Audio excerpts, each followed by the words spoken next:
আসসালামু আলাইকুম। আপনি কি জানেন পৃথিবীর সবথেকে ভালো এবং খারাপ উপন্যাসটা কি? হ্যাঁ, আপনি কিন্তু জানেন যে পৃথিবীর সবথেকে ভালো উপন্যাস এবং খারাপ উপন্যাসটা কি? তো পৃথিবীর সবথেকে ভালো উপন্যাস এবং খারাপ উপন্যাস কিন্তু আপনার জীবন। যেটা কিন্তু ভবিষ্যতে ভালো উপন্যাস হতে পারে এবং খারাপ উপন্যাস হতে পারে। কারণ জীবন এমন একটা উপন্যাস যার পৃষ্ঠাগুলো কিন্তু অর্ধেক লেখা হয়ে গেছে এবং বাকি অর্ধেক কিন্তু আসলে ফাঁকা রয়েছে। অর্থাৎ আপনি জীবনের যে আজকের দিনটা আছে অর্থাৎ আজকের দিনে আপনি যে কাজটা করবেন সেই কাজ দিয়ে কিন্তু আপনার জীবনের উপন্যাসগুলো কিন্তু লেখা হবে। তো আপনি জীবনে যত ভালো কাজ করবেন আসলে আপনার জীবনের উপন্যাসটা ঠিক ততটা সুন্দর হবে এবং ততটা মানুষ কিন্তু আসলে মনে রাখবে।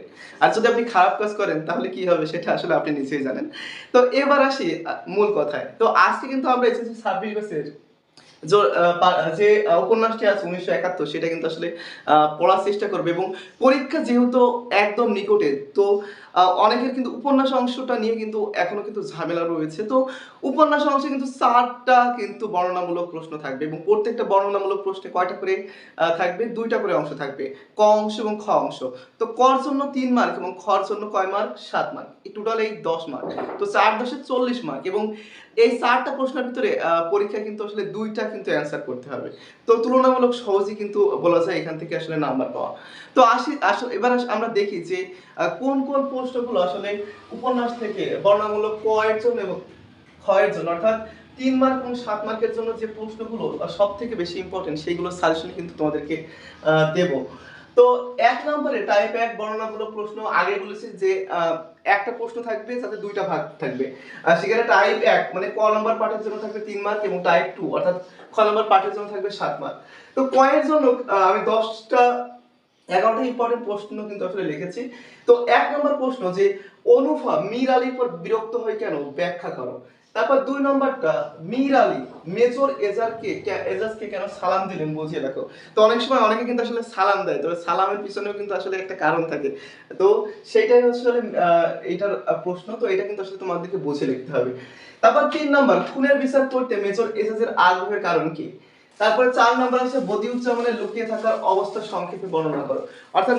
অর্থাৎ বদিউজ্জামান আসলে ১৯৭১ সময়কালীন আসলে কিভাবে আসলে লুকিয়েছিলেন সেই বিষয়টা কিন্তু আসলে বর্ণনা করা কিন্তু এটা কিন্তু ৩ নম্বর প্রশ্ন অর্থাৎ খ এর জন্য কিন্তু ইম্পর্টেন্ট। তারপর জয়নাল মিয়া কে এবং তাকে নীলগঞ্জের মানুষ সহ্য করতে কেন? তারপর রোহাইল বাজার নিয়ে স্থানীয় লোকের লেকের হয়ে গেছে লোকের অহংকার কেন?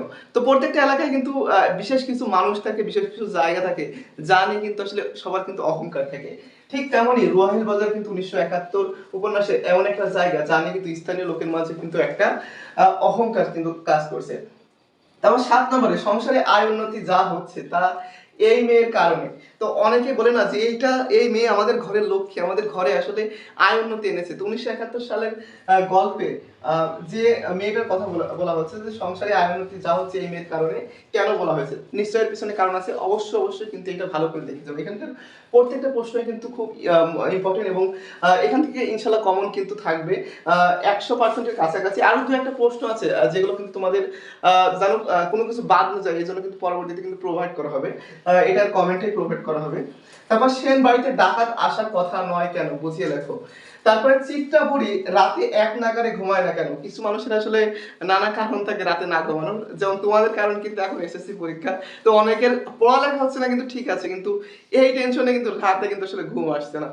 তারপরে মৃত্যুর মুখোমুখি দাঁড়ানোই দাঁড়ালে অনেকে এরকম করে। হ্যাঁ, মৃত্যুর মুখোমুখি দাঁড়ালে আসলে অনেকের কিন্তু আসলে চরিত্র কিন্তু আসলে পাল্টে যায়। অনেকে কিন্তু আসলে সবকিছু কিন্তু আসলে ত্যাগ করতে চায়। তো এইটাও কিন্তু ক এর জন্য একটি ইম্পর্টেন্ট প্রশ্ন। তারপর মীর আলীর অসহায়ত্ব কিভাবে যুদ্ধকে ছাপিয়ে যায়। তো এখানে মীর আলী ১৯৭১ সালে মীর আলী যে চরিত্র আছে তার অসহায়ত্ব কিভাবে আসলে যুদ্ধকে ছাপিয়ে যায় এইটাও কিন্তু ক এর জন্য একটি ইম্পর্টেন্ট প্রশ্ন। এবার আসে টাইপ ২। আমি বলছিলাম যে টোটাল কয় মার্ক থাকবে? ১০ মার্ক। তো এইটা আসলে ৩ মার্কের জন্য। আর এটা টাইপ ২ অর্থাৎ খ নম্বর প্রশ্নের জন্য কয় মার্ক থাকবে? ৭ মার্ক। তো ৩ নম্বরের জন্য তার মানে কি একটু ছোট আকারে লিখতে হবে এবং ৭ নম্বরের জন্য কিন্তু একটু বৃহৎ আকারে কিন্তু আসলে লিখতে হবে। এটা কিন্তু তো এই টাইপ ২ এর ভিতরে ১০ টা প্রশ্ন লিখেছি। এই ১০ টাই কিন্তু 5 স্টার মানের প্রশ্ন। এখান থেকে কিন্তু কমন আসার সম্ভাবনা কিন্তু খুবই বেশি এবং ইনশাআল্লাহ এখান থেকে তোমরা কিন্তু কমন পাবে। তো ১ নম্বর প্রশ্ন যে ১৯৭১ উপন্যাসে প্রতিফলিত নীলগঞ্জের জনজীবনের পরিচয় দাও। তারপর ২ নম্বর আছে রফিক ও মেজরের সম্পর্কে টানাপোড়েন কিভাবে কাহিনীর গতিকে প্রভাবিত করেছে বিশ্লেষণ করো। রফিক একটি দ্বিমুখী চরিত্র বিশ্লেষণ করো। তো আমাদের অনেকের কিন্তু আসলে দ্বিমুখী চরিত্র দেখা যায়, মানুষের কিন্তু আসলে চরিত্র কিন্তু আসলে দুইটা থাকে, একটা সে আসলে দেখায় এবং আরেকটা কিন্তু আসলে লুকিয়ে রাখে। তো রফিক তেমন একটা চরিত্র 1971 উপন্যাস 1971। তো এইটাও কিন্তু একটা ইম্পর্টেন্ট প্রশ্ন খ নম্বরের জন্য। অপমানের চেয়ে মানুষ মৃত্যুকে শ্রেয় মনে করে। তো তোমরা অনেক রাজা বাচ্চাকে দেখবা যারা আসলে যুদ্ধক্ষেত্রে পরাজয় হয়েছে এবং অন্য রাজা বলেছেন যদি সে আসলে তার কাছে ক্ষমা চায় বা প্রাণ ভিক্ষা চায় তাহলে কিন্তু আসলে তাকে বাঁচিয়ে দেওয়া এবং সেই এলাকার রাজত্ব কিন্তু ফিরিয়ে দেওয়া হবে। কিন্তু অনেক রাজাই কিন্তু আসলে অপমানের থেকে কিন্তু তার মৃত্যুটাকে কিন্তু শ্রেয় মনে করেছে এবং মাথা কিন্তু আসলে নিচু করেননি। ঠিক তেমনই উপন্যাস 1971-এও কিন্তু এমন একটি ঘটনা আছে যে অপমানের চেয়ে মানুষের মৃত্যুকে শ্রেয় মনে করে, উক্তিটির সত্যটা যাচাই করো। তারপর নীলগঞ্জে আসলে মুক্তিযুদ্ধকালীন বাংলাদেশের প্রতিচ্ছবি ব্যাখ্যা করো। সরি, একটু দ্রুত লেখার কারণে একটু মিস্টেক হয়েছে।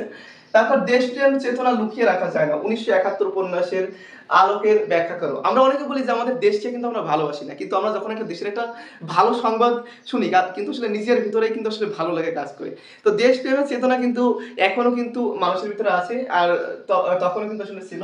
তো এই চেতনাকে কিন্তু আসলে কখনো লুকিয়ে রাখা যায় না এবং 1971 সালের উপন্যাসে কিন্তু এটা অবশ্যই ব্যাখ্যা করার কথা বলা হয়েছে, অবশ্যই কিন্তু ব্যাখ্যা করবে।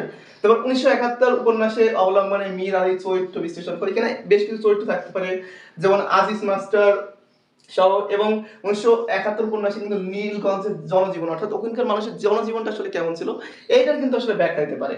তারপরে 10 নম্বরে যে অকারণ নিপরিণী একটি যুদ্ধকে জনগণের মুক্তিযুদ্ধ পরিণত করে।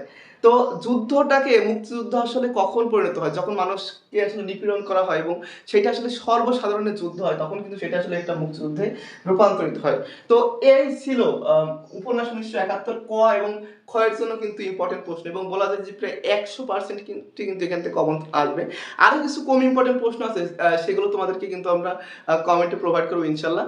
তো আজকের মতো এখানে শেষ করছি, পরবর্তী সাজেশন ক্লাস দেখার আমন্ত্রণ জানাচ্ছি। আল্লাহ হাফেজ।